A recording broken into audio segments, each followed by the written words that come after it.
할렐루야. 할렐루야. 네, 오후 예배 나오신 여러분 예수님의 이름으로 환영합니다. 우리 서로 인사하겠습니다. 잘 나오셨습니다. 잘 나오셨습니다. 은혜 많이 받으세요. 네, 은혜 많이 받으세요. 우리 주님이 주시는 은혜와 평강 넘치기를 예수님의 이름으로 축복합니다.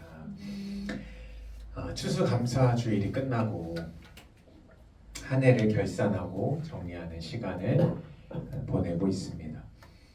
2025년에 하나님이 주신 은혜와 도우심이 우리 인생 가운데 가득했습니다.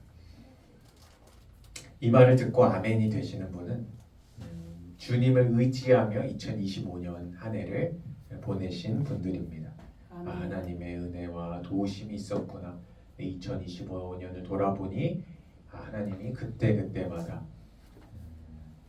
위기에서 또 수치에서 나를 건져주셨구나. 하나님을 의지하면 아멘이 되는 것입니다. 그러나 아멘이 나오지 않는 분들은 2025년에 이 한 해를 자기 힘, 내 노력으로 살아온 것이죠. 이 한 번뿐인 인생을 누구를 의지하며 살아갈 것인가? 내 힘을 의지할 것인가? 재물의 힘을 의지할 것인가? 아니면 인간관계의 사람들의 힘을 의지할 것인가? 아니면 하나님을 의지할 것인가? 시편 52편에 우리 인생을 어떻게 살아가야 하는지 길잡이가 되는 말씀이 있습니다.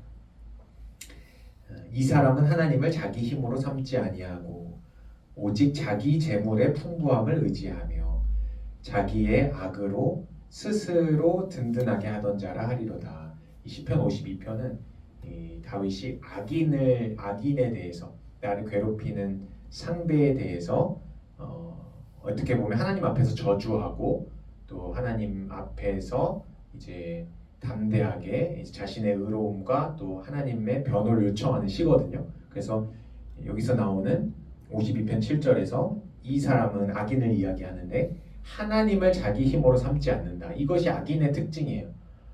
의인과 악인의 구분이 어디서 나오냐?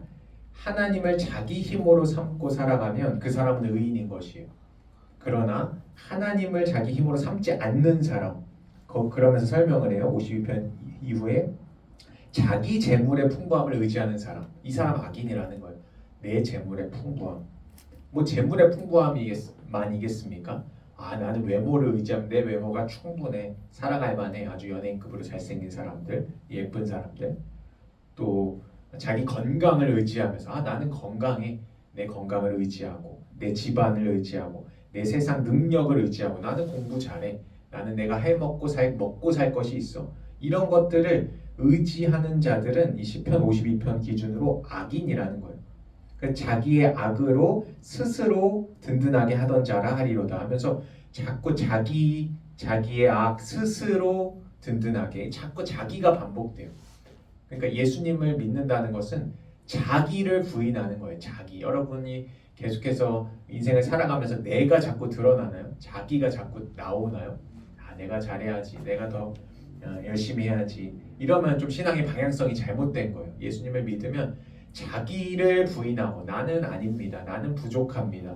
나는 주님의 도우심 없으면 정말 한계가 있는 사람입니다. 하고 예수님을 의지하고 하나님을 자기 힘으로 의지하는 것이 저와 여러분의 신앙 인생인 것입니다.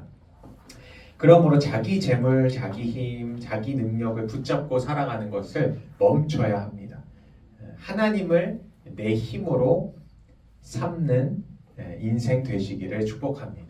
여러분, 하나님을 내 힘으로 삼아야 합니다. 하나님이 내 편이시면 인생에서 승리의 소식들이 들려오게 됩니다. 하나님을 자기 힘으로 의지한다는 것이 그건 무슨 뜻이냐? 어떤 사람이 자기 힘으로 의지하는 사람이냐 하면 하나님을 자기 힘으로 삼는 사람들은 반드시 주일 예배를 드리는 것입니다. 하나님의 날인 이 주일, 일요일이라고도 하고 우리 믿는 사람들, 저와 여러분은 이제 주님의 날이다, 주일이라고 부르죠. 이 주님의 날의 주일에 이 날을 귀하게 여겨서 하나님이 정말 소중히 여기시는 날이구나. 그렇다면 나도 하나님의 힘을 의지하기 때문에 하나님이 기뻐하시는 주일에 나와서 예배드리고 주님을 찬송하고 또 내게 부족한 것들을 내가 힘이 없잖아요. 힘이 없고 능력이 없고 부족하고 상처가 있고 하니까 이 주님의 몸된 교회에 나와서 하나님 주님을 붙잡습니다. 주님의 힘의 능력을 붙잡습니다. 주님 내 안에 상처가 많아서 정말 살기가 어렵습니다. 주님 상처를 치료해 주시는 주님을 붙잡습니다. 이렇게 예배 드리는 것이 하나님을 자기 힘으로 삼는 사람들인 거예요. 그래서 우리가 매주 이제 주일이 돌아오곤 하는데 매주일 주님 앞에 나와서 예배 드리는 인생이 하나님을 자기 힘으로 붙잡는 인생이다. 자기 힘으로 하나님을 자기 힘으로 삼는 사람은 복되다는 것입니다. 그래서 여러분 이 주일 예배의 자리를 놓치지 마시기 바랍니다. 그리고 그냥 나오는 게 전부가 아니라고 말씀드렸어요. 잘 나오셨어요. 너무 잘 나오셨는데 나오실 때 우리 마음의 중심에 하나님을 사랑하는 마음으로 나와서 예배 드리실 때 오늘 드리는 예배도 하나님이 과연 내게 어떤 말씀을 주실까? 또 내가 고쳐야 될 부분이 무엇인가? 하나님의 말씀은 교훈과 훈계가 담겨 있다고 했어요. 뭔가 내가 뭔가 잘못하고 있구나라고 생각을 하면서 듣는 것이 지혜입니다. 나는 다 잘하고 있는데 하나님 뭐라고 축복하시나 보자 앉아있는 사람들은 바리새인과 같은 마음이고요.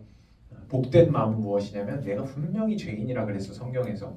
근데 우리는 잘 깨달아지지 않잖아요. 그러니까 앉아서 이런 마음으로 듣는 거예요. 내가 분명히 죄인인데 내가 무슨 죄를 지는지도 모르겠다. 주님 나를 교훈하여 주시고 말씀으로 내가 분명히 잘못된 길로 분명히 가고 있을 텐데 나는 잘하고 있는 것 같거든요. 하나님 내가 이렇게 교만합니다. 그러니까 이 말씀 시간 가운데 주님 나를 훈계하여 주시고 교훈하여 주옵소서. 이런 겸손한 심령에 하나님은 말씀하시고 또 하나님 복을 내려 주시는 것입니다. 오늘 예배가 복된 예배 되시기를 예수님의 이름으로 축복합니다. 아멘.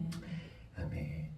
오늘 본문 창세기 13장의 주인공 이 아브라함은 하나님을 자기 힘으로 삼은 대표적인 인물이었습니다. 이 아브라함이 하나님을 자기 힘으로 삼고 모든 믿는 자의 조상이 되었죠. 저와 여러분도 지금 아브라함의 후손인 것입니다. 예수님을 믿는 저와 여러분이 다 아브라함의 자손이에요. 아브라함의 믿음이 지금까지 살아서 역사하고 또 오늘날도 믿음에서 믿음으로 예수님을 믿고 구원받는 열매가 아브라함의 믿음의 열매가 지금도 계속해서 맺히고 있는 것입니다. 이 하나님을 자기 힘으로 삼은 아브라함 어떻게 살았을까요? 가난하게 살았을까요? 아니면 넉넉하고 부유하게 살았을까요? 2절에 답이 있습니다. 같이 2절을 읽어보겠습니다. 창세기 13장 2절 시작. 아브라함에게 가축과 은과 금이 풍부하였더라. 아멘. 아브라함에게 가축과 은과 금이 풍부하였더라. 하나님을 자기 힘으로 삼은 아브라함에게 하나님은 재물의 복 아끼지 않으셨습니다. 온 천지 만물이 하나님의 것이죠. 모든 재물도 하나님의 것이고 모든 명예 하나님의 것이고 또 행복하고 즐거운 인생도 하나님이 선물로 주시는 것이죠. 시편 105편 3절 말씀에 여호와를 구하는 자들은 마음이 즐거울지로다 말씀하고 있습니다. 여러분 이 인생 가운데 기쁨이 사라지셨나요? 즐거움이 사라지셨나요? 요즘에는 특히 그런 것 같아요. 재물은 부해지고 정말 잘 살게 되었고 우리 대한민국이 강국이 되었고 정말 재물로는 정말 부족하지 않아요. 제가 살아보니까 제가 뭐 월급을 많이 받지 않잖아요. 그런데도 재물로 그렇게 궁핍하지 않아요. 물론 하나님이 주시는 가난에 처할 줄도 아는 믿음의 비결로 살아가는 것이지만 그런 것이 아니더라도 우리가 정말 이 대한민국이 상당히 많은 3만 달러라고 하나요? 3만 불이라고 하나요? 상당히 많이 받고 있어요. 청년들이라고 할지라도 상당히 많이 받고 있는데 왜 인생이 즐겁지가 않냐? 왜 자살률은 세계 1등이고 왜 이렇게 뭐 헬조선이다, 뭐 못 살겠다, 뭐 N4 시대다. 왜 이 사람들이 그럴까? 이 성경에 답이 나와 있는 것이죠. 여호와를 구하는 자들은 마음이 즐겁다고 했어요. 근데 이 시대는 마음이 즐겁지가 않은 시대죠. 그러니까 여호와를 구하는 사람이 없는 지금 대한민국이 자꾸 이 신앙에서부터 멀어지고 하나님으로부터 점점 멀어지고 있죠. 1900년대 중후반에 이제 정말 이 피크를 찍다가 하나님을 정말 가까이에서 이렇게 하나님이 큰 복을 주셨는데 우리나라와 이스라엘이 너무 닮은 점이 많아요, 여러분. 그렇게 잘 되게 세계 강국이 되도록 이렇게 해주셨는데 다윗 시대 이후에 어떻게 되죠? 솔로몬 시대에 이제 이방 우상들을 섬기게 되고 하나님으로부터 멀어지고 떠나게 되면서 분열되고 하다 결국 멸망하잖아요. 대한민국 비슷한 지금 점점 너무 잘 살게 되었는데 마음은 다 병들어 있고 하는 시대가 이 시대인 것 같습니다. 어쨌거나 시편 105편 3절 말씀처럼 여호와를 구하는 자들, 저와 여러분은 마음이 즐거운 거예요. 높은 산이 거친 들이 초막이나 궁궐이나 내 주 예수 모신 곳이 그 어디나 하늘나라. 어디 뭐 초막에 살든 대저택 같은 궁궐 뭐 몇백억 집에 살든 그게 중요한 게 아니라는 거예요. 우리 주님과 함께하면 하늘나라의 기쁨과 능력이 임하는 놀라운 복된 인생이 된다는 것이죠. 아멘. 네, 아멘입니다. 네. 어쨌거나 이 아브라함은 그렇다고 해서 가난하게 살았냐? 여러분 2절 말씀 다시 한번 보세요. 아브라함에게 가축과 은과 금이 풍부하였더라. 여러분 아브라함 같은 인생 되시기를 축복합니다. 네, 우리도 아브라함의 축복을 받은 사람들이에요. 그러면 여러분 다 아멘 하셨으니까 다 우리도 그렇게 살고 싶어요. 재물과 가축과 금과 은과 아파트와 부동산과 빌딩이 넘치는 인생 살고 싶어요. 그렇다면 아브라함처럼 행동하면 되는 거예요. 우리도 하나님이 아브라함에게 부어주신 그 아브라함의 비밀이 있었던 것이죠. 신앙의 행동, 또 하나님께 어떻게 했는지를 우리가 보고 아브라함처럼 행동하면 오늘날 영원부터 영원까지 변함없으신 주님께서 오늘날도 아브라함의 축복을 줄 자가 어디 있나. 2025년 대한민국 이 서울 강남 땅에 행복한 교회 한번 주목해 볼까? 누가 아브라함처럼 지금 행동을 하지? 내가 그에게는 아브라함의 축복을 줘야겠다 보고 계시거든요. 오늘 말씀 한번 잘 들어보시고 어떤 행동을 했나 그걸 초점을 보고 한번 말씀을 들어보려고 합니다. 3절입니다. 읽어보겠습니다. 시작. 그가 네게부에서부터 길을 떠나 베델에 이르며 베델과 아이 사이 곧 전에 장막 쳤던 곳에 이르니. 아멘. 네게부에서부터 길을 떠나서 베델에 이르렀다는 말씀입니다. 이게 무엇을 의미할까요? 네게부에서 떠나서 베델에 이르렀다. 이것을 이해하기 위해서는 이 지리적인 지식이 필요해요. 이스라엘 나라의 땅에 이 애굽이 가장 남단에 있습니다. 우리 담임 목사님 오늘 오전 말씀에 지도를 우리 좀 보여줄 수 있으면 좋겠다 하셨는데 저도 100번 같은 마음입니다. 지도가 가장 밑에 이제 애굽이 자리 잡고 있습니다. 그리고 애굽에서 이제 점점 북쪽으로 남단이 애굽이고 점점 북쪽으로 올라와야 이스라엘인데 그 사이 애굽과 이스라엘 사이를 통과할 때 네겝 광야 지역이 광대하게 이제 있는 곳입니다. 네겝은 광야 지대고 이제 베델이라는 곳은 이스라엘 중심부니까 더 북쪽 지역인 것이죠. 애굽이 가장 남단이고요. 그러니까 아브라함이 애굽에서부터 지금 출발했거든요. 출발해서 네게부를 떠나서 지금 베델에 왔다는 뜻은 무엇이냐면 자기의 생각과 판단을 이제 버리고 하나님의 말씀대로 다시 하나님의 말씀대로 순종해서 신앙을 회복하고 있다는 뜻을 담고 있습니다. 13장 3절이 그런 뜻이에요. 그가 네게부에서부터 길을 떠나서 베델에 이르렀다라는 이 표현이 그냥 읽으면 그냥 그랬구나라는 뜻이지만 이것을 이 말의 뜻은 애굽에서부터 떠나서 원래 애굽을 누가 내려갔죠? 창세기 12장에 보면 아시는데 하나님이 애굽으로 내려가라고 한 적이 없어요. 근데 그 땅에 기근이 들어서 아브라함이 도저히 안 되겠다. 내 생각이 그때 작동했죠. 신앙으로 시작했지만 중간중간에 내 생각들이 들어와요. 우리들은. 그래서 여긴 아니다.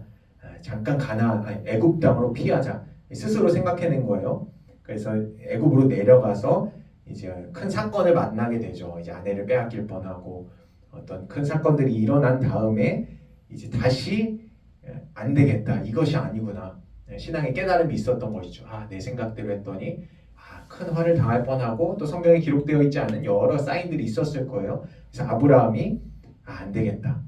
하나님의 말씀으로 돌아가야겠다. 신앙의 회복이 일어나야겠다. 내 생각을 버리고 말씀 중심으로 회복해야겠다라는 생각 후에 창세기 13장 3절 지금 그 여정이 이어지고 있죠. 그가 애굽에서 올라와서 네게부에서부터도 다시 길을 떠나서 베델에 이르렀다는 것이죠. 이처럼 아브라함의 복을 받기 원하는 저와 여러분은 아브라함처럼 애굽을 떠나고 자기가 생각했고 판단했던 좋은 곳이 애굽이에요. 이런 애굽을 떠나고 네게부를 떠나서 이 베델로 돌아와야 합니다. 베델은 하나님의 말씀이 있는 곳이에요. 베델이 무슨 뜻이냐면 하나님의 집이란 뜻이에요. 베델이라는 지명의 뜻이 하나님의 집이다. 그러니까 지금 아브라함이 다시 이 말씀을 다시 적용해 보면 지금 아브라함이 하나님의 집에서 떠났다가 그것도 멀리 떠났어요. 애굽이 가장 남단이거든요. 아주 멀리 떠났다가 점점 네게브로 올라오고 그다음에 베델까지 하나님의 집까지 지금 그 중심 하나님의 마음의 중심 하나님을 중심으로 하는 삶의 자리까지 그 베델까지 돌아왔다는 뜻이에요. 이해가 가시죠, 여러분? 그래서 우리가 우리의 신앙이 어떻게 되어야 하느냐? 자꾸 내 생각대로 하고 주일 예배는 드렸지만 아브라함처럼 위기 때에는 이렇게 해보고 저렇게 해보고 했던 우리의 생각들, 내 판단들을 이제는 항복해야 돼요. 하나님 앞에 항복하고 이것은 아니구나. 이것은 좋은 결과가 없구나. 오직 하나님의 말씀이 정말 소중한 것이고 그 말씀에 순종해야 하는구나를 깨닫고 하나님 중심, 말씀 중심의 신앙을 회복해야 한다는 것이죠. 이 말씀 중심의 신앙을 회복했다는 그러한 단서, 힌트가 4절에 이제 나와 있습니다. 이제 베델로 돌아왔어요. 그리고 어떻게 했냐면 그 베델과 아이 사이 그가 처음으로 제단을 쌓은 곳이 이곳이에요. 첫사랑을 회복한 거예요. 하나님을 만난 그 첫사랑, 가나안 땅에 들어와서 하나님께 감사하면서 베델과 아이 사이에서 드렸던 처음으로 제단을 쌓은 하나님이 감동하실 만한 예배가 올려드려졌던 그 곳에서 어떻게 했냐? 13장 4절 하반절에 그가 거기서 여호와의 이름을 불렀더라. 그가 거기서 여호와의 이름을 불렀더라. 다시 하나님을 예배하는 인생, 다시 주님의 이름을 부르며 주님을 자기 힘으로 삼은 내 생각 내 판단대로 살아보니 애굽 위기만 찾아왔고 크게 잘못될 뻔했습니다. 주님의 이름을 다시 부르며 제가 여기에 가나안 땅에 주님의 말씀만 순종해서 75세 때 떠나라 하신 그 말씀에 의지해서 다 떠나서 지금 가나안 땅까지 와서 그 모든 인생의 고난과 어려움을 다 겪고 다시 왔던 그 베델 그곳에서 다시 주님을 의지하기 시작한 것이죠. 내가 이제는 주님의 말씀만 따르겠습니다. 어떤 기근이 와도 어려움이 와도 주님을 떠나지 않고 주님 안에 붙잡겠습니다 하는 이 신앙의 결단이 있었던 곳이 바로 이 장면인 것입니다. 사랑하는 행복한 교회 우리 청년 여러분 또 성도 여러분, 우리 신앙도 애굽과 네게브를 떠나서 베델로 돌아와야 합니다. 하나님의 임재가 있는 베델로, 또 하나님의 축복이 있는 베델로, 또 하나님의 약속이 있는 베델로 돌아와서 주님의 이름, 여호와의 이름을 부르며 주님을 의지하고 예배 드려야 합니다. 우리에게 이 베델이 어디겠습니까? 이 베델은 여러 가지로 적용할 수 있지만 행복한 교회가 우리의 베델인 것이죠. 주님, 하나님의 성전, 또 우리 마음의 중심이 하나님으로 가득 채워질 때 말씀으로 가득 채워지고 또 말씀 중심, 교회 중심, 신앙 중심으로 우리의 삶이 회복되어지고 다시 하나님을 만난 첫사랑으로 돌아가서 주님만을 의지하게 될 때 하나님은 저와 여러분을 아브라함의 축복으로 아브라함의 인생에 형통했던 것처럼 또 복의 근원으로 삼으시고 그 인생이 결코 아래에 있지 아니하고 위에 있고 꼬리가 되지 않고 머리가 되게 하시는, 들어가도 복을 받고 나가도 복을 받게 하시는 아브라함의 인생을 처럼 저와 여러분의 인생을 그렇게 인도하시기 하시고 그렇게 계획하시는 주님의 뜻을 우리가 잘 알아서 이제 오늘 이후부터는 내가